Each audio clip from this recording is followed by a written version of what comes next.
So look, guys, you can talk about anything and you should talk about anything and get a lot of results with it. So number one, you can talk about anything and you can have people understand you. That's the most important thing that you can get. But nothing motivates men like sex. And also the pinnacle of our call and why this is being talked about has to do with sex. And this dude is actually talking about him having problems with drugs and being a drug addict and those types of things and how it helps him get laid. And for me, I mean, look, for 8 years of my pickup career, I was clean and didn't do any drugs, and it was a big part of my life, right? And so that gets brought up. You know, that happens all the time. Like you're not drinking. When people are doing a certain drug, you don't do it. When you don't smoke pot, they're like, what? What the fuck? All this sort of stuff. And so they basically like, it's like shit. And it's the funniest thing too, because people don't realize you can talk about this. So there's the majority of people that have this issue where they don't drink or something like that.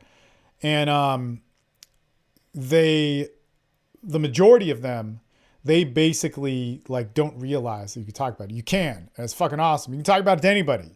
You could even talk about it on a job interview if you wanted. That may not be strategically the best thing to bring it up right away, but you could talk to anybody about this. You could talk to, I mean, I bring it up. I mean, fuck, I'm very open about it. And if I were on a job interview, most likely I'd bring it up because it's one of the most proud things that I like actually have in my life, right? But in terms of dating, absolutely. And then there's this group of guys that do bring it up and just make it work for them. I mean, it's like insane. I was talking to a guy on Monday night. This guy has no problem with women, man. And he's actually very new to the whole not doing drugs thing. And he goes, I told him what I did, and he didn't believe me. And he's like, oh, I read the game. And I was like, oh, man, yeah, I know most of the guys in that book. I'm like, it's all bullshit, man. It's like such fucking crazy shit. And he goes, so like that method they're talking about, does it really like work? I'm like, you mean the mystery method? And I'm like, well, it works, but it's like a weird thing. And he's like, fuck, man, trying works. Does it work like better than me trying? I'm like, dude, no. It sounds like you get plenty of ass. But the thing is that so much of this about getting somebody to understand you cannot come from hiding. All right. That's very, very important to learn. So if you're hiding something about yourself, and if you're ashamed of it, or if you're guilty about it, or if you're masking it, then it's really a cheap trick. It may get you a result, but it won't work in the end. And what you got to learn to do is you have to be able to put it out there. You need to be able to respect it. You need to be able to share who you are. And if you don't do those things, then you will get no value of your relationship. So check this out. The result of women, sex, money, whatever it is that you really, really want, if you're hiding something and using a distraction to get it, it will never fulfill you, and it will infinitely make yourself and your life worse. So that's a big thing. It will make your life worse. That's a fucking terrible deal. So how do we make this work? And now let's check this out. Let's go a little bit dark side here, because my buddy, he actually has a drug problem, but it's not so bad. And the real reason why he was bringing it up to women is a little bit different, because he wanted to go hang out in the club, but he didn't want to say he was fucking broke, and he couldn't order a bunch of booze, which he normally does, or which he might normally do, or like spend a bunch of money. And he had to order water because he didn't have any money. So he's got somewhat of a drug problem, maybe not like me, or maybe not the same story that I have where I totally abstained from all of that stuff. But the thing is that he was telling people, like, no, man, I'm ordering water because I have a problem with alcohol and or booze or whatever, drugs, and it's a crazy thing. And then he would move his talk about like sex and relationships and all those different scenarios. But here's where it gets really good, because I've had this discussion a lot, and I've had a discussion, I've had this, pretty much anybody who has a discussion with me about anything with my life in the last 8 years, they're going to hear about this, whether my intentions are good or bad. And so what I wanted to share here was like some of the different areas that I'd make the conversation go, and those directions that it went. Could have had a good motive or a bad motive, but those directions were actually somewhat, truthful. So here's an interesting thing. Drugs are such an awesome thing that you could talk about because they make you feel desperation. They make you feel like glory. They make you feel superiority. They make you feel ecstasy. They make you feel hate. They make you feel hurt, pain, loneliness on the biggest level.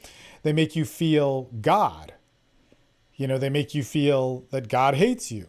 They make you feel so much that literally you can take all of those things and, man, fucking present them in a conversation. So in the Instant Connection course, dude, we talk about the general. How do we find the general meaning of a conversation? And when it comes to drugs or recovery or, whatever your situation with drugs is, but, if you do have a problem, man, you totally share it. You literally have one of the most powerful fucking things to talk about. I mean, goddamn, there's so many amazing things to drugs. Like I say, I always tell people, like, I love drugs, but they ruined my life, but I love them because they taught me the most. And they still, to this day, it's like one of my favorite things. And I love them. I love the feeling they give me. I just don't do them anymore, right? So check this out. They're even the best thing to fucking talk about because you can talk about anything with them. All right, so if you're saying like, oh, look, man, I'm in recovery. I don't drink because of this, and it's a crazy thing. Here's the first thing that happens. Number one, people are absolutely surprised. Okay? They're absolutely surprised because that's not their reality, especially if you're at a bar or club or something like that. So you're like, no, I don't drink. I'm in recovery and just had a lot of problems with it. Or one of the things that I used to always say as a joke is I'd say like, I don't drink. I've had enough. But that was 6 months ago or something like that. So and they're like, well, why? Like, tell me about it. They're immediately interested in it. And so if you tell them you're in some sort of recovery, so for me, there was a lot of 12-step recovery talk or whatever, but if you're religious or church, there's so many different ways you can quit. There's going to be, number one, some questioning, or you'll get a variation of these. So you might not get it. You might get some, you might not get the others, but they're going to question you. They might argue with you, or they might be interested and intrigued with you. So if I got the questioning, I'd just answer. I'd say, oh yeah, well I do this and it's a cool thing. But no, man, like, what's your story? So usually if I got somebody question me, it's like, oh, so are you in AA or something like that? And I'd be like, well, no, but do another fellowship or whatever, da da da da. But it's similar thing. Like I'm in a 12-step deal and it's cool, man. It's changed my life. It was awesome. So anyway, what are you doing here? So I just divert the situation. Now, if I did that most of the time, that worked. So this is not a message to a guy on the call. This is more of a message to somebody if they do have this issue and they're afraid to bring it up. Totally fucking easy. One of the easiest fucking things in the world, right? If they question it or argue with it, I just say, hey. Like, so they go like, oh, you're one of those people like of the cult and like you have to believe in God and all this sort of shit. And they start like judging you for it. And you're like, hey, chill out. Like, look. I have a very different experience from that. And actually it's true for me. So I'm not performing on the camera here, but this is what I would tell them. I'd say like, look, in my experience, like I wouldn't say I'm an atheist, but I'm pretty much agnostic and I follow no religion. And that's not even how it works. But let's talk about something else. But I mean, it's really a cool thing in my life. I'm sorry if you had a bad experience or if you know whatever about it, but that's not how I see it. And if they do want to have that discussion about what it is to me, I'm very prepared to have it just because I've, like in my particular story, I feel I've worked for you recovery people out there. I worked a thorough motherfucking second and third step and I get exactly what my higher power shit is all about, right? And I can explain it, or I can explain the concept of why that's important to people. And I do like having that conversation. So to be honest, if they're going to judge me, and they're going to be angry with me, I can quit having a discussion with them, or they're going to be coming into my world of what that means, right? Because I'm much better versed to talk about it to the point where I really feel that if they come in my world about it, they'll chill out. Okay, and that's happened so many times.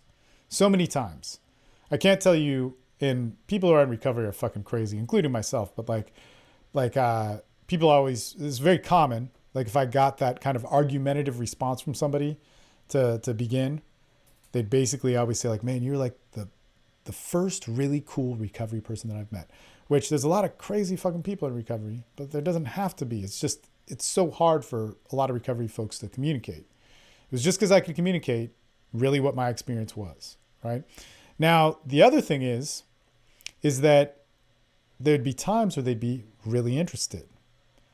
And man, a lot comes into play. And this, dude on the call, you got to be paying attention to this Because as soon as they're interested, you got to look at why they're interested. And man, I would see so much shit. So you could go dark side with this. You could go non-dark side with this. But I'd be like, yeah, I don't drink. I had a lot of problems with it. And so I just don't do that anymore in my life. My life got a lot better. Like, really? Like, you don't, like, wow. If they go in this direction, this is where you got to flag it. If they go in this direction where they start going, oh, well, I don't really drink, or I kind of don't do that, or whatever. Boom. That to me right there goes like, fuck. This person is so trying to use a pickup term, qualify themselves to my world that they don't really know, that most likely, and this is actually the truth, my truth of the statistics that I saw, they usually have a problem themselves and feel bad about it. And they are super insecure about what other people think about them. And that would be like, if you wanted to go dark side, that would be like the honey hole for it. If you wanted to go light side, then you could still do a lot of great, like, you know, you could do a lot with that, you know, because they're willing to emote, they're willing to put themselves out there, you know, and at that moment too, because they're like, wow, you don't do that. Oh, well, look, I kind of drink, or it's not a big deal to me. And they start like really explaining themselves. That would just be super huge for me to realize that I could ask them any other important question and they'd answer and think there was more behind it. All right. So there's also another reaction of interest. They go, oh man, wow, so that's crazy. So you don't do that? Man, I could never do that. I don't want to do that. And they're really proud of their life where they do drink and party and do those other things. And those things, you know, totally there, right? Totally there. That's cool. That's actually probably the best conversation that I'd have. And I remember on my first date with Maria, because I told her when we met that I didn't drink. Like I said, everybody just finds out about this because I'm not going to hide it. And then because we met like, you know, just in passing kind of, it's on video, you can see it. But we met in passing, and then we went on a date a couple days later. And when we went on a date, in fact, the anniversary for that date, I believe, is tomorrow. But so we went on a date, and on the beginning of the date, she was like, so you don't drink? Like, really? And I was like, yeah, but you know, like, it's cool if you drink. And she's like, oh, I'm going to drink. Like, don't get this. So I just thought that was so funny. She was like, so like stern about it, or so like emphatic about it. But in any case, there's people that are like proud of that lifestyle that they put out. All right. And so when people are interested, you're going to get kind of those two variables. You're going to get people that are really interested and they start qualifying themselves to you. And that just sends up a flag of like insecurities and then how much that person can project themselves out to you. And you can go a bunch of different roads with it. But to me, it's like a green light for, it's like, oh, you are going to speak emotions with me. And then somebody else who just gives like a response of, oh, yeah, I do that. But, you know, whatever. I had friends who were in recovery or something like that, or da-da-da. I just say, oh, man, cool, yeah. And that then presents a different road, but I'm still going to try and be emotional with them and communicate and so on. But I don't need to bring it up as a topic. And I can also define it as a very proud thing in my life.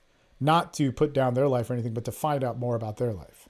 Okay. So I could bring up a highlight for it. Now, here's the thing with the dude on the call is if you're talking and you're getting like, you're going to be somebody that is like really, really, you know, bringing this up a lot and people are reacting to it, man. And especially if you got somebody qualifying themselves to you, I would start talking about a couple things.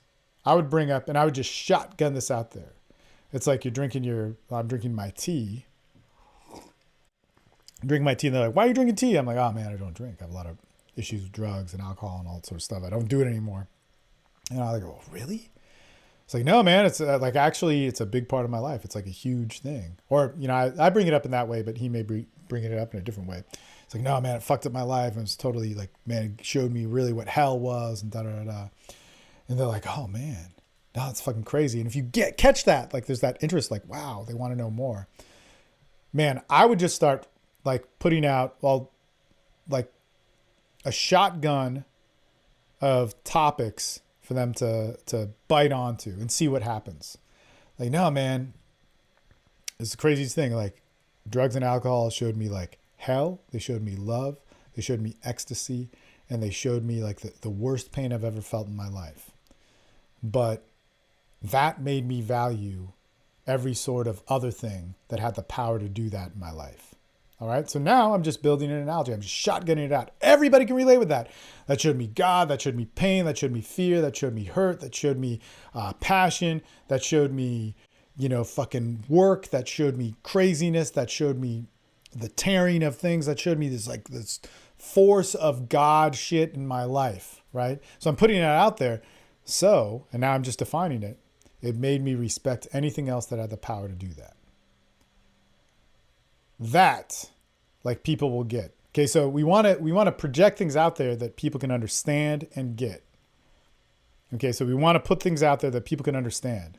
I wish I could do this for marketing and business, but I could do this for social dynamics like that, man. I totally get the concept. So if I said that to anybody, said, "Oh man, I have a drinking problem, I'm fucked up," and I said, they kind of like give whatever impression, even if they judge me, if they give me the judge me thing, they're like, "That's fucking stupid." It's like, well, no, man. Like drugs and alcohol. Like, seriously, I shit you not. Like, I don't drink now, and I don't care if you do or whatever, but like it showed me God, it showed me hell, it showed me hurt, it showed me pain, it showed me that I could be the greatest person in the world, but it made me one of the worst people in the world.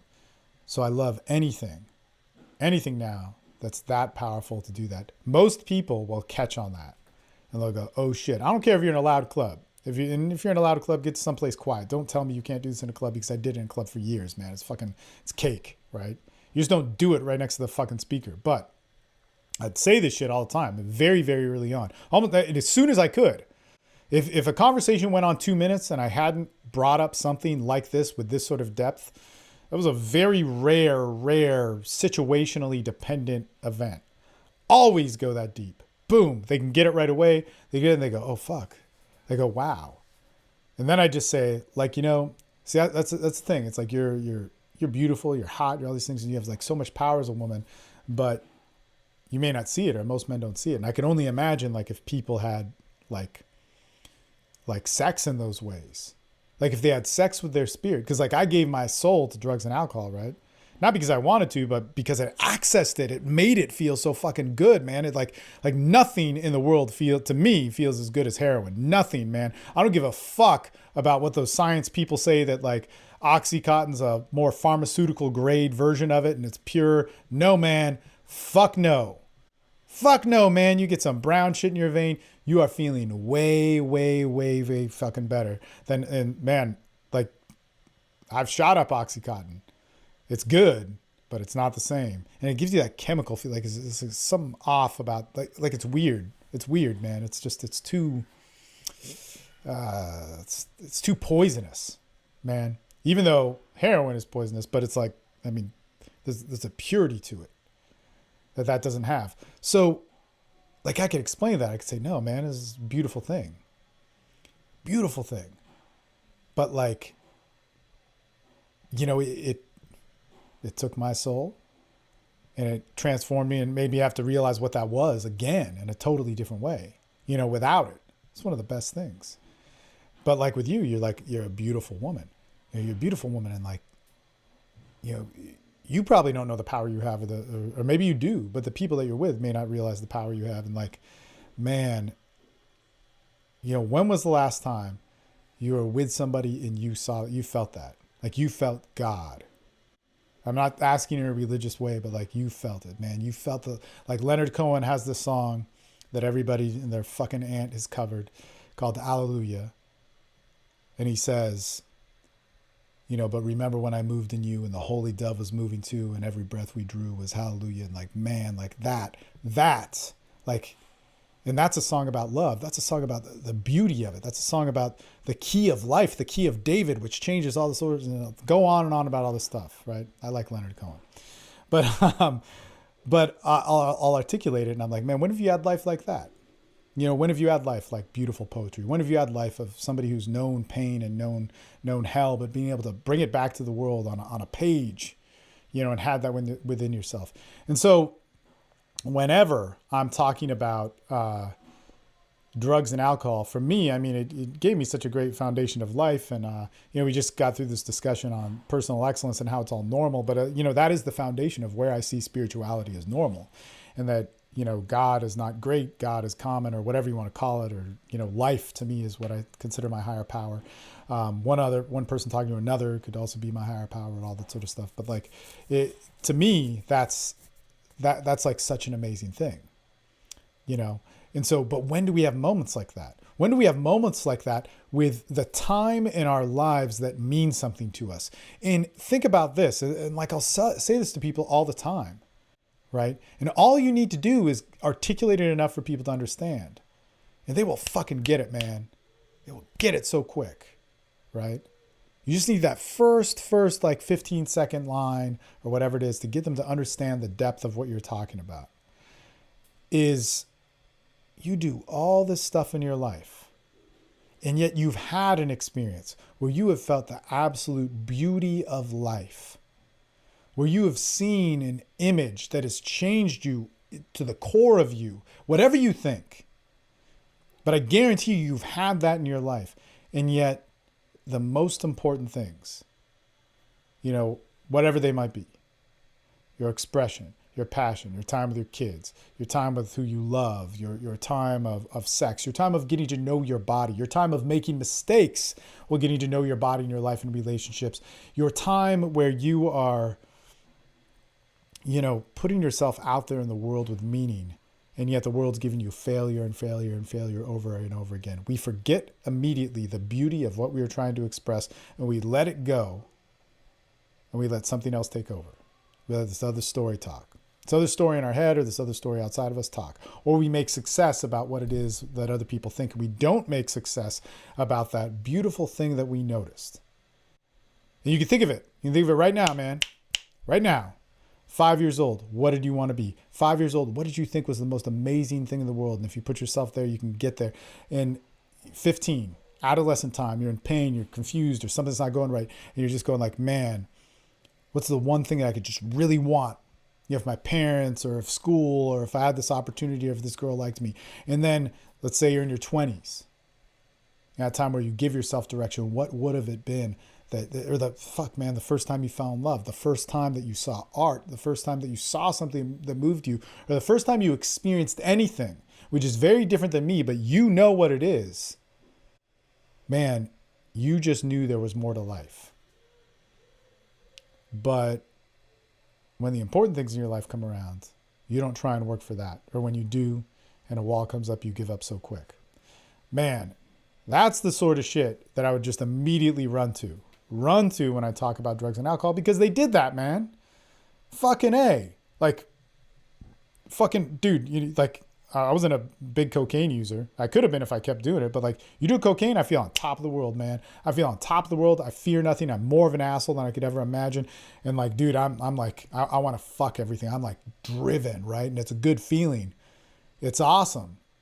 It's not just dopamine happening. It's like fucking everything happening. You're fucking lit up, right?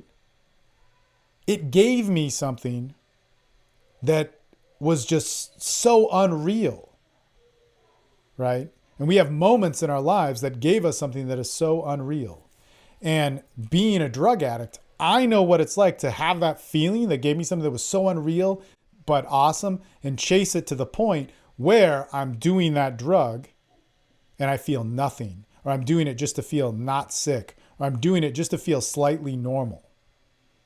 That's where it took me.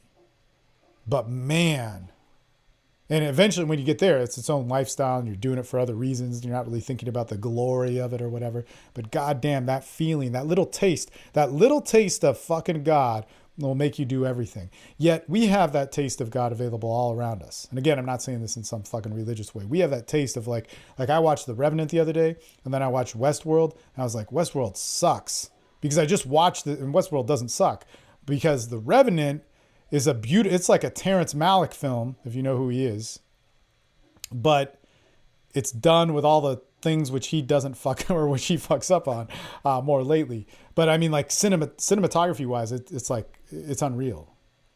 Music, I don't know. But like there's so much to it that is just great. That's just beauty. And for me, being into that, you could just fall into that. But I don't do that with my life. Man, that's an amazing perspective to have. If I get there, man, if I get in front of a girl talking about addiction and she at all cares, we are talking about God, spirituality, her expression, her sex, how she doesn't have a relationship with that, or she does, and I want to know it. And then guess what? Here's the best thing. You might be going like, I can't talk about all this deep stuff. All right, let me just break something down for you people who are afraid to talk about deep stuff. You know how quick you can get to pussy talking about deep stuff? Let's just break this down. If I have a 5-minute conversation and I say like, oh my God, man, drugs and alcohol, they tortured my life. But so now I respect all things that have that power to show me beauty, but also pain if I don't know how to handle it. And so whenever I have beauty in front of me, it is just like the most powerful thing. I know it can hurt me. So I need to learn to be the man to respect it. Like talking to you right now, like you're beautiful, but I don't know you and I want to know more and just what makes you and all that sort of stuff. She's like, okay, yeah. And then I start getting to that point, well, like, look, I don't mean to be religious, but have you seen God through how you live and the peace and the glory, the euphoria through who you are as a woman? Like, man, have you, like during sex, have you felt that? And they say yes or no or whatever, but they get it. If they get that, and if I just got there, man, it would take me less than 5 minutes to get there. If I got there and she understood it, I could go, I can't explain why, but I feel something that is on the level, just because you understand that, like I need to see you. Like I need to see you and I need to feel you. And if I step over the line there, if I start like getting it's too, like two things will happen when you start saying that sort of intent. It's like I need to see you. I want you. Like that's just like unbelievable. I like need to feel you in all the different ways that I can't explain. And it's just too much. If she is like, oh, wait, you're getting too much. It's like, hey, look.